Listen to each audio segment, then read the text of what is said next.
ஒரு பொண்ணு நைட்டு 12 மணிக்கு ரோட்ல தனியா நிக்குது. வித்தின் 3 ஹவர்ஸ்க்குள்ள கிட்டத்தட்ட 40 பேர் அந்த பொண்ணு கிட்ட தப்பா நடக்க முயற்சி செஞ்சிருக்காங்க. அந்த 40 பேருக்குமே தெரியாது அங்க நின்னுட்டு இருக்கிறது ஒரு சீனியர் ஐபிஎஸ் ஆபீசர் அண்ட் இது ஒரு அண்டர் கவர் ஆபரேஷன். ஆமாங்க, ஹைதராபாத்ல சுமதின்ற போலீஸ் கமிஷனர் அங்க ரொம்ப பெண்களுக்கு பாதுகாப்பு இல்லைன்னு ஒரு அண்டர் கவர் ஆபரேஷன் நடத்திருக்காங்க. இதுக்காக ரோட்ல 12:30 இருந்து 3:30 மணி வரைக்கும் தான் நின்று இருக்காங்க. அதுக்குள்ள 40 பேர் வந்து அணுகியிருக்காங்க.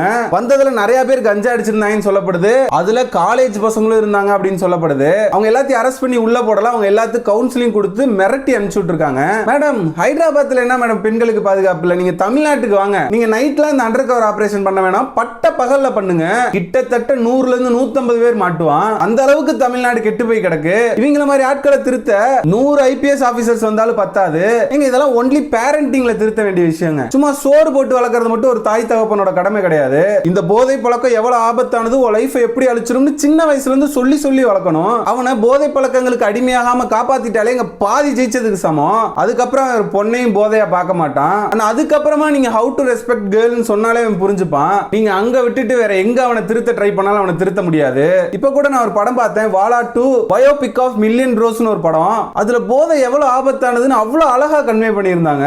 இப்ப இருக்க ஜெனரேஷனுக்கு எப்படி கடத்தணும் அப்படி அழகா கடத்தி இருந்தாங்க. இந்த மாதிரியான மாற்றங்கள் வர வரைக்கும் இது ஹைதராபாத்தா இருந்தாலும் சரி, தமிழ்நாடா இருந்தாலும் சரி, பெண்களுக்கு பாதுகாப்பு கிடையாது. நைட்டு மட்டும் கிடையாது, பகல்லையும். ஓகே, இதை பத்தி நீங்க என்ன நினைக்கிறீங்க அப்படின்றத கமெண்ட்ஸ்ல சொல்லுங்க. Okay, Tata, bye bye. நான் உங்க அசோக் அண்ட் இது உங்க அசோக் பாயிண்ட் ஆஃப் வியூ.